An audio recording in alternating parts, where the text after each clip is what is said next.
ഹരിശ്രീ ഗണപതയേ നമ. അവിഘ്നമസ്തു.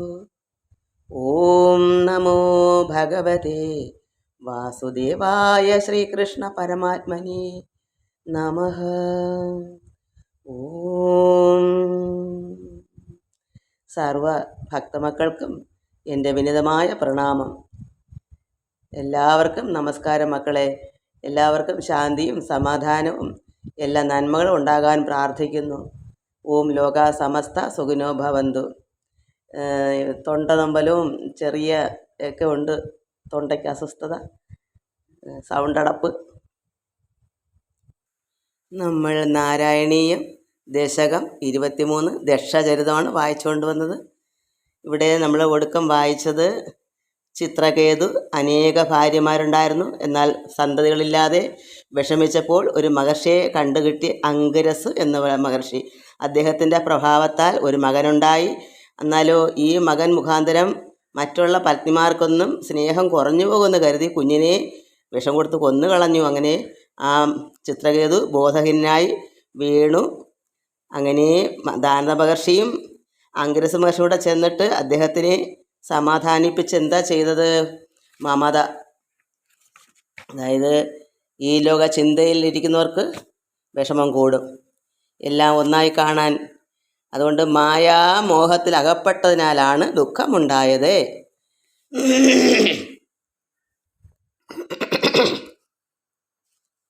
അതുകൊണ്ട് മായാമോഹം വെടിഞ്ഞ് ഭഗവാനെ ഭജിച്ച് മുക്തി നേടണം എന്ന് മഹർഷി ഉപദേശിച്ചു. അപ്രകാരം അദ്ദേഹം ഗാർഹസ്ഥ്യമൊക്കെ വെടിഞ്ഞ് കാട്ടിൽ പോയി തപസ് ചെയ്തു. അങ്ങനെ ചിത്രകേതു നാരദനിൽ നിന്ന് ലഭിച്ച സ്തോത്ര മന്ത്രങ്ങളാൽ ഭഗവാനെ സന്തോഷത്തായി തപസ്സൊക്കെ ചെയ്ത് ഭഗവാനിൽ പ്രീതി നേടി. 7 ദിവസത്തെ ഭജനത്തിന് ശേഷം ചിത്രകേതുവിന് വിദ്യാധരാധിപത്യം ലഭിച്ചു. എന്നിട്ടും അദ്ദേഹം യാതൊരു മടിയും കൂടാതെ വീണ്ടും ഭഗവാനെ ഭജനം തുടങ്ങി. അതാണ് ഒരു യഥാർത്ഥ ജ്ഞാനി. നമുക്ക് എത്രമാത്രം സുഖ സൗകര്യങ്ങളും എല്ലാം ഉണ്ടായാലും ചിലർ മറന്നുപോകും. കാരണം സമയവും കിട്ടത്തില്ല. ഒരുപാട് സമ്പത്ത് കൂടുമ്പോൾ അതിനനുസരിച്ചുള്ള ജോലിയും കൂടും, അല്ലെങ്കിൽ മറ്റെന്തെങ്കിലും ഉദ്യോഗമോ ഒക്കെ ആയാലും. അപ്പോൾ ജോലിയൊക്കെ തിരക്ക് പിടിക്കുമ്പോൾ ഭഗവാനെ പതുക്കെ കുറേശ്ശെ മറന്നു പോകുന്നവരുണ്ട്. അത് പാടില്ല. എത്രത്തോളം ഇവിടെ വിദ്യാധരാധിപത്യം ലഭിച്ചിട്ടും അദ്ദേഹം ഒരു മടിയും വന്നില്ല. ഭഗവാനെ തന്നെ ശരണം പ്രാപിച്ച് ഭജനം തുടങ്ങി. നമുക്കിനി 7ാമത്തെ ശ്ലോകം വായിക്കാം. നമുക്കിതിനകത്ത് മനസ്സിലാക്കേണ്ടത് എത്രത്തോളം സന്തോഷം ഈ ലോക ജീവിതത്തിൽ സന്തോഷവും സമാധാനവും ഒക്കെ ഭഗവാൻ തരും. അപ്പോൾ അതനുസരിച്ച് നമ്മൾ കൂടുതൽ ഭഗവാനെ അറിയണം. അതിനാണ് നമ്മളിത് പഠിക്കുന്നത്. നമുക്ക് അടുത്ത ശ്ലോകം വായിക്കാം. ശ്ലോകം 7. തസ്മൈ മൃണാളധവളേന സഹസ്രശീർഷ്ണ രൂപേണ ബദ്ധ നിനുതി സിദ്ധഗണാവൃതേന പ്രാദുർഭവൻ അചിരതോന്യുതിഭി പ്രസന്നോ ദത്വാത്മതത്വം അനുഗൃഹ്യ തിരോദധാത. തസ്മൈ മൃണാളധവളേന സഹസ്രശീർഷ്ണോ രൂപേണ ബദ്ധനുതി സിദ്ധഗണാവൃതേന പ്രാദുർഭവൻ അചിരതോനുതിഭി പ്രസന്നോ ദത്വാത്മതത്വം അനുഗൃഹ്യ തിരോദധാത.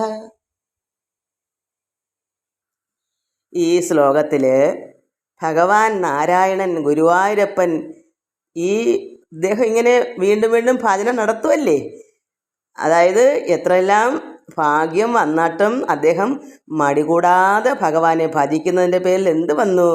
ഭഗവാൻ നാരായണൻ താമരവളയം പോലെ ധവളമായ 1000 ശിരസുകളുള്ള അനന്തൻ്റെ രൂപത്തിൽ ചുറ്റും സ്തുതിച്ചു കൊണ്ട് നിൽക്കുന്ന സിദ്ധഗണങ്ങളോടുകൂടി.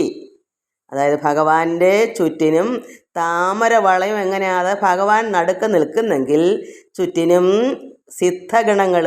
സിദ്ധഗണം വെച്ചാൽ അത്രമാത്രം പ്രസിദ്ധിയുള്ള ഗണക്കൂട്ടം, സിദ്ധന്മാരുടെ കൂട്ടം. അത് ഭഗവാന് ചുറ്റും ഇങ്ങനെ നിന്ന് ഭഗവാൻ നടുക്കും നിൽക്കുന്നു. അത് താമര വളയം പോലെ ഭഗവാന് ചുറ്റും ഈ സിദ്ധഗണങ്ങളുടെ കൂട്ടം ചുറ്റിനും കറങ്ങി റൗണ്ടിട്ട് നിന്നും കൊണ്ട് ചിത്രകേതുവിന് മുമ്പിൽ ഭഗവാൻ ഇങ്ങനെ പ്രത്യക്ഷനായി. ഭഗവാന്റെ ചുറ്റിനും ആരാ നിൽക്കുന്നേ? സിദ്ധഗണങ്ങൾ. അതായത് 1000 ശിരസുകളുള്ള അനന്തൻ്റെ രൂപത്തിൽ.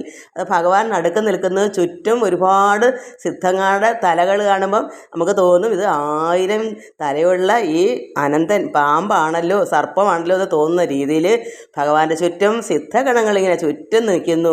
അങ്ങനെ ഭഗവാൻ നടുക്ക് നിന്ന് അങ്ങനെ ആർക്ക് പ്രത്യക്ഷനായി? ഈ ചിത്രകേതുവിന്. അങ്ങോട്ട് സ്തുതിഗീതങ്ങളിൽ പ്രസന്നനായി. അതായത് ഭഗവാനെ ഇങ്ങനെ സ്തുതിക്കുമല്ലയോ വീണ്ടും വീണ്ടും ചിത്രകേതു. വിദ്യാധരാധിപത്യം ലഭിച്ചിട്ടും ഒട്ടും ഭക്തി കുറയ്ക്കാതെ കൂടുന്നതല്ലാതെ ഒരു മടിയും കൂടാതെ ഭഗവാനെ ഭജിക്കുന്നതിൻ്റെ ഗുണം കൊണ്ട് ഭഗവാൻ പ്രത്യക്ഷമായി. ഒറ്റയ്ക്കല്ല, ചുറ്റിനും സിദ്ധഗണങ്ങളും ഉണ്ട്. അങ്ങനെ പ്രത്യക്ഷനായപ്പോൾ ഭഗവാൻ എന്താ? സ്തുതിഗീതങ്ങളിൽ പ്രസന്നനായതുകൊണ്ടാണ് ചിത്രകേതുവിന് ആത്മജ്ഞാനം നൽകി അനുഗ്രഹിച്ചു മറഞ്ഞു. അപ്പോൾ ഭഗവാൻ എന്താ അത്രത്തോളം നമ്മൾ ഭഗവാനെ പ്രാർത്ഥിക്കുന്നെന്ന് മനസ്സിലാകും ഒരു ഭക്തൻ. ആ ഭക്തനെ ഭഗവാൻ അത്രത്തോളം കരുതലുണ്ട്. ചുറ്റിനും സിദ്ധഗണങ്ങളോടുകൂടി നിന്ന് ഭഗവാൻ പ്രത്യക്ഷമായിട്ട് ആത്മജ്ഞാനം ചിത്രകേതുവിന് വേണ്ടെന്ന് നൽകി അനുഗ്രഹിച്ചു. എന്താ ഇനി വേണ്ടത് അദ്ദേഹത്തിന്? ആത്മജ്ഞാനം. അത് ഭഗവാന്റെ അനുഗ്രഹം കൊണ്ട് കൊടുത്തെങ്കിലേ ഇഷ്ടാനുസരണം ആ ഒരു ഭക്തന് ലഭിക്കൂ. അത്രത്തോളം ഭഗവാന്റെ കൃപ ആ ചിത്രകേതുവിലേക്ക് ചെന്ന് നമ്മളിതെന്ത് മനസ്സിലാക്കണം? നമുക്ക് ഭഗവാനെ ഭജിക്കുന്നതിന് ഒട്ടും മടി പാടില്ല. ആർക്കാനും വേണ്ടി പ്രാർത്ഥിക്കരുത്. നമുക്ക് പോരാ നമ്മുടെ ഹൃദയം പറയും എനിക്ക് പ്രാർത്ഥിക്കണം ഭഗവാനെ. നമ്മൾ 5 മണിയാകുമ്പോഴേ എല്ലാം ഒരുക്കി, വിളക്ക് ഒരുക്കി, വെള്ളമൊക്കെ കൊണ്ടുവച്ച്, തുളസിയും പുഷ്പമൊക്കെ കൊണ്ടുവച്ച് ഭഗവാന് വേണ്ടി ഇങ്ങനെ ആ ഒരു കരുതൽ നമ്മളും അങ്ങനെ ഇരിക്കണം. സന്ധ്യ ആകുമ്പോൾ, പ്രാർത്ഥനാ സമയം ആകുമ്പോൾ വിളക്കും കത്തിച്ച് ഭഗവാനെ പ്രാർത്ഥിക്കാനുള്ളൊരു കരുതൽ നേരത്തെ 1 മണിക്കൂറെങ്കിലും മുമ്പേ നമ്മൾ കരുതി ഇരിക്കണം. അപ്പോൾ ആ ജ്ഞാനം ഉള്ളിൽ ഇങ്ങനെ കടന്ന് ആ കൃപ ഇങ്ങനെ വന്ന് മുഴുകിയിരിക്കുമ്പോൾ ആ സന്ധ്യാസമയത്ത് പ്രാർത്ഥിക്കൂ. നമുക്ക് അതിഭയങ്കരമായ കൃപ വന്നുകൊണ്ടിരിക്കും. പെട്ടെന്ന് ഓടിച്ചെന്ന് കുളിച്ച് പെട്ടെന്ന് അയ്യോ സമയം പോയി, എവിടേക്കോ അലഞ്ഞു തിരിഞ്ഞ് വന്നിട്ട് കത്തിക്കാൻ സമയത്തൊരു വെപ്രാളമുണ്ട്. എന്തോ ഒന്ന് കത്തിച്ച് വെച്ച് എന്തെങ്കിലും ദൈവമേ നാഹാഹൂന്നെന്ന് പറഞ്ഞ് പോകുന്ന അല്ല ഭക്തി. ഭഗവാനെ നേരത്തെ കൂട്ടി നമ്മൾ പ്ലാൻ ചെയ്യണം. വെക്കോ നേരം സന്ധ്യ ആയെങ്കിൽ ദൈവമേ നല്ല നല്ല പുരാണ ഗ്രന്ഥങ്ങളും ഭാഗവതങ്ങളൊക്കെ എടുത്ത് വായിച്ചും പറഞ്ഞു ഇരിക്കണം. ഇരുന്നിട്ട് സന്ധ്യാസമയത്ത് ആത്മീയമായി നിറഞ്ഞെന്ന് പ്രാർത്ഥിക്കൂ. ഭഗവാനെന്ന് സന്തോഷമായിട്ട് ഹൃദയം നിറഞ്ഞൊന്ന് പ്രാർത്ഥിക്കൂ. ഏത് ഭക്തൻ്റെ മുമ്പിലും ഭഗവാൻ പ്രത്യക്ഷമാവും. അങ്ങനെയുള്ളൊരു ഭക്തന് ഇവിടെ അങ്ങനെ സംഭവിച്ചത്. നമ്മൾ ഓരോരുത്തരും വെറുതെ വിളക്ക് കത്തിച്ച് സമയം പോക്കാൻ വേണ്ടി ഞാനും പ്രാർത്ഥിക്കുന്നു എന്ന് പറഞ്ഞിട്ട് കാര്യമില്ല. നമ്മുടെ ഹൃദയം അതിനായിട്ട് ഒരുങ്ങണം. അതിനായിട്ട് നമ്മൾ അതിന് കരുതലെടുക്കണം. അതാണ് ഭഗവാൻ നോക്കുന്നത്. നമ്മൾ എത്രത്തോളം നമ്മൾ ഒരു സദ്യ പിറ്റേന്ന് എന്തെങ്കിലും ഒരു കാര്യം നമ്മളെ വീട്ടിൽ നടക്കുന്ന ഒരു ബർത്ത്ഡേയോ അല്ലെങ്കിൽ എന്തെങ്കിലും ഒരു വിശേഷം വരുന്നത് നമ്മൾ തലേന്ന് അല്ലേ അതിനെല്ലാം ഒരുക്കം ചെയ്യുന്നത്? അതോ സമയത്ത് പോയി അതൊക്കെ വേവിച്ച് എല്ലാവർക്കും വിളമ്പി കൊടുക്കാൻ പറ്റുമോ? നമ്മൾ എത്ര ദിവസത്തിന് മുന്നെയാണ് അതിന് കരുതുന്നത്? അതിന് വേണ്ടുന്ന സജ്ജീകരണങ്ങളെല്ലാം ഒപ്പിക്കാനും എടുക്കാനൊക്കെ 2, 3, 4 ദിവസത്തിന് മുമ്പേ നമ്മളതിന് ഒരുങ്ങുന്നു. അതുതന്നെയാണ് ഇവിടെ വിഭവസമൃദ്ധമായ ഒരു സദ്യ ഒരുക്കുകയാണ് ഭഗവാന് കൊടുക്കുന്നത്. വിളക്ക് കത്തിച്ച് അതിനു മുമ്പിൽ നാമം ചെല്ലുന്നത് ഒരു സദ്യ തന്നെയാണ്. നമ്മൾ നമ്മുടെ കുടുംബത്തിലുള്ളവർ മാത്രമേ ഉള്ളൂ എന്നേ ഉള്ളൂ.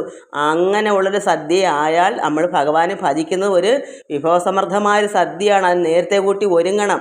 അതാണ് ഭക്തി. അങ്ങനെ ഉള്ളവർക്ക് മാത്രമേ ഭഗവാന്റെ കൃപ കിട്ടുകയുള്ളൂ. അങ്ങനെ ചെയ്തതിൻ്റെ ഗുണങ്ങളുള്ളവർക്കൊക്കെ മനസ്സിലായിട്ടുണ്ട് ശരിയാണ് പറയുന്നതെന്ന്. എൻ്റെ അനുഭവം ഞാൻ പറയുന്നു. അതേ എൻ്റെ അനുഭവം മക്കൾക്ക് എല്ലാവർക്കും വേണം. അത് ഞാൻ എങ്ങൊന്നും പഠിച്ചുകൊണ്ട് വന്നതല്ല, ഞാൻ പ്രവർത്തിക്കുന്നതാണ്. എന്നാൽ ഇപ്പോൾ അത്രത്തോളം എനിക്ക് വയസ്സ് കൂടിക്കൂടി എൻ്റെ ഒരു 30 വയസ്സ് തൊട്ട് ഈ ഒരു 68, 65 വയസ്സ് വരെയും ഞാനിങ്ങനെ ഇപ്പോൾ ഇതിലൊക്കെ ഇങ്ങനെ ഇടുന്നതുകൊണ്ട് കുറച്ച് സമയങ്ങൾ ഇതിനു വേണ്ടി മെനക്കെടുമ്പം അതിൽ വളരെ കുറവുണ്ട്. കാരണം ഇപ്പോൾ എനിക്ക് അത്രത്തോളം ഞാൻ ഇരിക്കാനൊന്നും വയ്യാത്തൊരവസ്ഥയും തൊണ്ടയൊക്കെ വയ്യാത്തത് കൊണ്ടും അങ്ങനെ ഞാൻ ഇപ്പോൾ ചെയ്യുന്നതൊക്കെ കുറവാണ്. അതേസമയം ഞാൻ എൻ്റെ നല്ല സമയത്ത് നമ്മൾ എന്താ ചെയ്യേണ്ടത്? ആപത്ത് കാലത്ത് തൈപത്ത് വെക്കരുത്, സമ്പത്ത് കാലത്താണ് തൈപത്ത് വെക്കേണ്ടത്. നല്ല സമയത്താണ് ഭഗവാനെ പ്രാർത്ഥിക്കേണ്ടത്. അല്ല വയസ്സെന്ന് കിളവായി പല്ലും പൊഴിഞ്ഞ് ജരാനര വന്നിട്ടല്ല. നമ്മൾ നല്ല സമയത്തേ ഇതിന് ഒരുങ്ങണം. അതാണ് ഭഗവാൻ നോക്കുന്നത്. സമ്പത്ത് കാലത്ത് തൈപത്ത് വെച്ചാൽ ആപത്ത് കാലത്ത് കാപത്ത് തിന്നാം. ഞാനിപ്പോൾ ആപത്ത് കാലം അതുകൊണ്ട് ഞാനിവിടെ തിന്നുകൊണ്ടിരിക്കുന്നത്. എപ്പോൾ വെച്ചതാ? 30-ലും 30 തൊട്ട് കുട്ടിനാളിലുണ്ട്, അത് കൂട്ടണ്ട. എന്നെ വിവാഹം കഴിച്ചതിന് ശേഷം ഒരു 30 കാരണം കുഞ്ഞുങ്ങളൊക്കെ അല്പം ഇച്ചിരി വളർന്ന് ഞാൻ എൻ്റെ വീട് വേറെ മാറി സ്വന്തമായിട്ടൊരു വീടൊക്കെ ആയപ്പോഴാണ് അത് കൃത്യനിഷ്ഠയായിട്ട് ചെയ്യാൻ എനിക്ക് പറ്റൂ. അപ്പോൾ തൊട്ട് ഞാനിങ്ങനെ സമ്പത്ത് കാലത്ത് തന്നെയാണ് തൈ 10 വച്ചത്. എന്താ അന്നേ ചെയ്തുന്ന ഗുണങ്ങൾ ഞാൻ ഇപ്പോൾ അനുഭവിക്കുന്നു മക്കളെ. ഞാൻ സത്യം പറയുക, ഞാൻ ഒരുപാട് ഭഗവാന്റെ കീർത്തനങ്ങളൊക്കെ ചൊല്ലിയാൽ മുഴുക്കത്തില്ല, വായിച്ചാൽ മുഴുക്കത്തില്ല.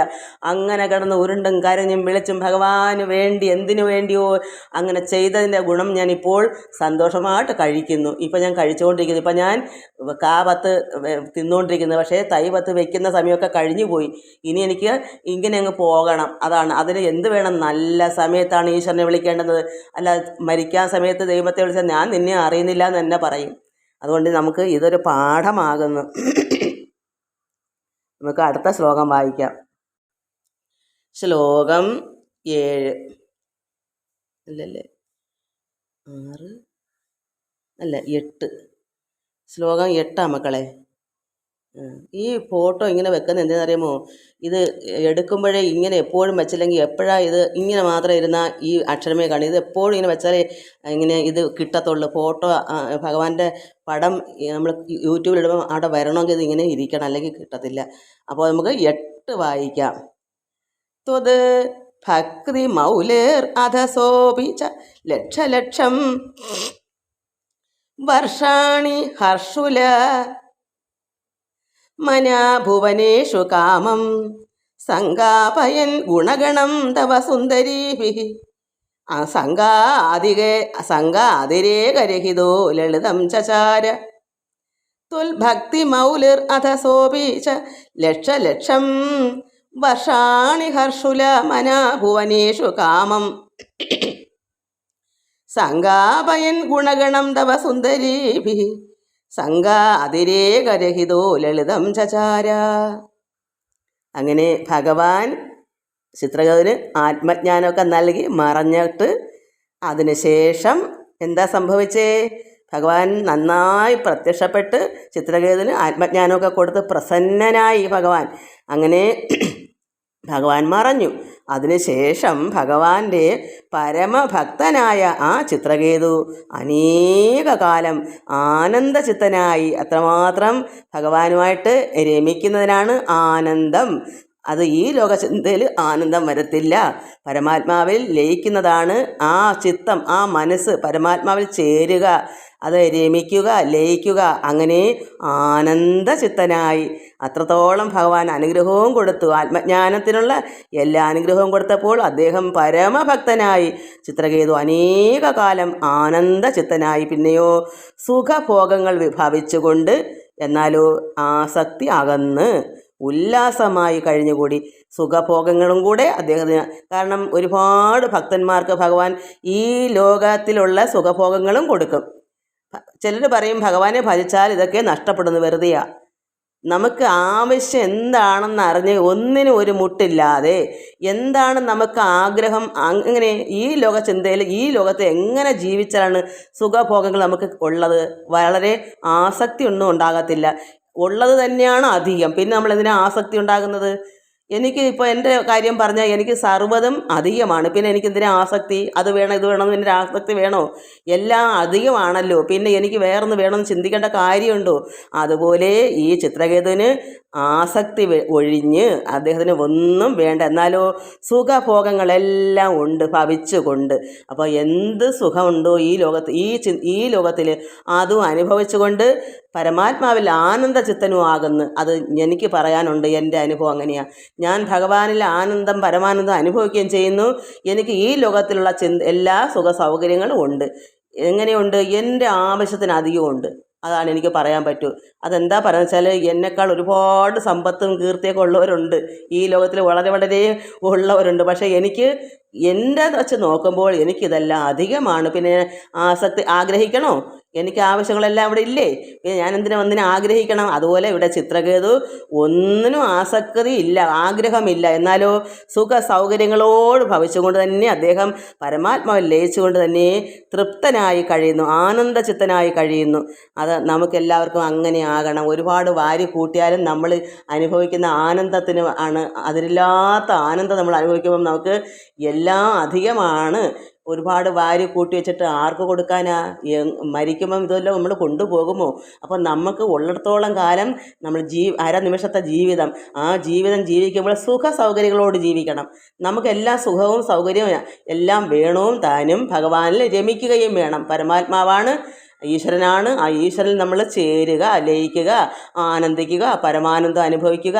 ഇത് രണ്ടും കൂടെ, ഇത് ഈ ഒരു നാണയത്തിൻ്റെ അപ്പുറവും ഇപ്പുറവും പോലെ ഒരു വശം പരമാത്മാവിൽ ലയിച്ച് ആനന്ദം അനുഭവിക്കണം, മറുവശം ഈ ലോക ചിന്തയിലായിട്ടിരിക്കുന്ന സുഖ സൗകര്യങ്ങൾ നമ്മൾ അനുഭവിക്കുകയും വേണം. അതാണ് ഒരു യഥാർത്ഥ ജ്ഞാനി, ഒരു യഥാർത്ഥ ഭക്തൻ. അങ്ങനെ ആയി മാറണം. പിന്നെ സർവവും ത്യജിച്ച് പോകുക എന്ന് പറഞ്ഞാൽ നമ്മളെ മനസ്സുകൊണ്ട് ഇതെല്ലാം ത്യജിക്കുക. അപ്പോൾ നമുക്ക് ഒന്നിലോട്ട് മമത ഉണ്ടാവത്തയ്യോ, എനിക്ക് ഇത്രയൊക്കെ കാര്യങ്ങൾ ഇവിടെ ഉണ്ടല്ലോ, ഞാനിതെല്ലാം കളഞ്ഞിട്ട് പോകണമല്ലോ. നമ്മളിതൊന്നും മനസ്സിൽ കണക്ക് കൂട്ടി വയ്ക്കണ്ട. നമ്മൾ ജീവിക്കുന്നിടത്തോളം കാലം നമ്മളിങ്ങനെ നമ്മുടേതല്ലാത്ത രീതിയിൽ നമ്മൾ കഴിഞ്ഞു കൂടുക. എല്ലാം നമുക്കുണ്ടെന്നതൊന്നും നമ്മുടേതല്ല, ഈശ്വരൻ്റെതാണ്. സർവ്വം ഈശ്വരനെ അർപ്പിക്കുക. സർവ്വം ഈശ്വരനെ അർപ്പിക്കുമ്പോൾ നമുക്ക് സന്തോഷമായിട്ട് പൊക്കൂടെ. എല്ലാം ഈശ്വരനെ അല്ലേ ഏൽപ്പിച്ചേക്കുന്നത്. അപ്പോൾ അത് ബാക്കി ഉണ്ടെങ്കിൽ പോലും മറ്റ് തലമുറയിലേക്ക് ഭഗവാൻ അവിടെ ചേർത്തോളും. നമ്മുടെ മക്കളോ അർഹതപ്പെട്ടവർക്ക് ഭഗവാൻ അത് നീക്കി വെച്ചോളും. നമ്മൾ മൊത്തം ഭഗവാനിൽ അർപ്പിക്കുക. നമ്മൾ മക്കൾക്ക് എഴുതി കൊടുത്താലും എന്ത് കൊടുത്താലും അതും ഭഗവാനിൽ അർപ്പിച്ച് ചെയ്തു വെച്ചാൽ മതി. നമുക്ക് സന്തോഷമായിട്ട് ഇവിടുന്ന് പിരിഞ്ഞു പോക്കൂടെ. ഭഗവാൻ വന്ന് വിളിക്കുമ്പോൾ തിരിഞ്ഞു നോക്കണോ? ഒറ്റയടിക്ക് വിളിക്കുമ്പോഴേ കൂടെ അങ്ങ് പോകാം, ആനന്ദചിത്തനായിട്ടങ്ങ് പോകാം. എല്ലാവർക്കും നമസ്കാരം. ഓം ലോകാ സമസ്ത സുഖിനോ ഭവന്തു. സർവത്ര ഗോവിന്ദ നാമ സങ്കീർത്തനം. ഗോവിന്ദ ഗോവിന്ദ.